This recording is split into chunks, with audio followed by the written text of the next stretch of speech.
با همه مخلصان عزیز و برادران گرامی‌قدر و بلاگرانم نیز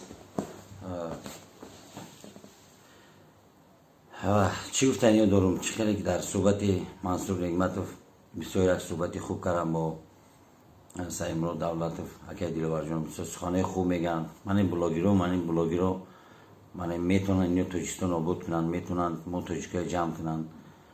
و بعضی بلاگرها بسیار میبینم گپای فچ بسیار چیو مینویسین. من در برزیل من هم دروغ گفتم و شما من گرفتین برو وردین. چه خیلی که استاد گفتند که همین پشر بیکی اگر 100 گلم باشه، اگر همطوری گل میگذنه که با طلاق میدوره داریم با طلاق میدوره، هم چیزی که اخلاق هست همطوری اخلاق میشینه. نه که اگر 100 با طلاق باشه در بینش یک گل باشه زنبور میره و همونجا میشینه، همون خش میکنه. اگه ایرا خلاصه برونی که چی معنی داره برای ما همین یگون تا شما خفه نیستم. باز من بخش پرسیدم، من دست کشیدم هم بلاگرها التماس از شما خواهش دارم که خیلی چقدر من برزید من دروغایی گفتم مردم فکرشون عقیدهشون دیگه کردیم خصوصی مرا من مایل همش باز منم بخشی میپرسم همه شما. من دست کشیدم و التماس خواهش میکنیم که همین چیزایی زبطایی که بود همش عدالت کنه. این خواهش من بمونین انشالله ایام پرسموتری میبینین، پرسموتری میگیرین، پولم کار میکنین.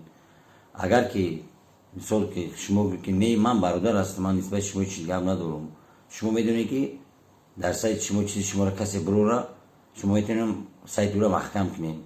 این لوجش هسته. من 2 سایت خدمت من برادرگه محکم کردم.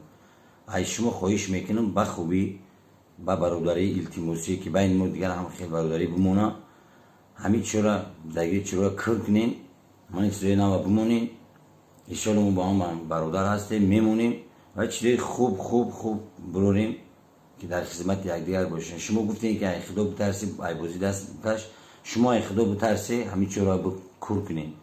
خواهش برادرانه من همین بلاگرها من در شما چخه من نمیشم، شما چخه نشیم. اگر گپ داشته باشه منم 980 999 3708 نمره مای SMS کنه که من فلان چیم گپ دارم تو.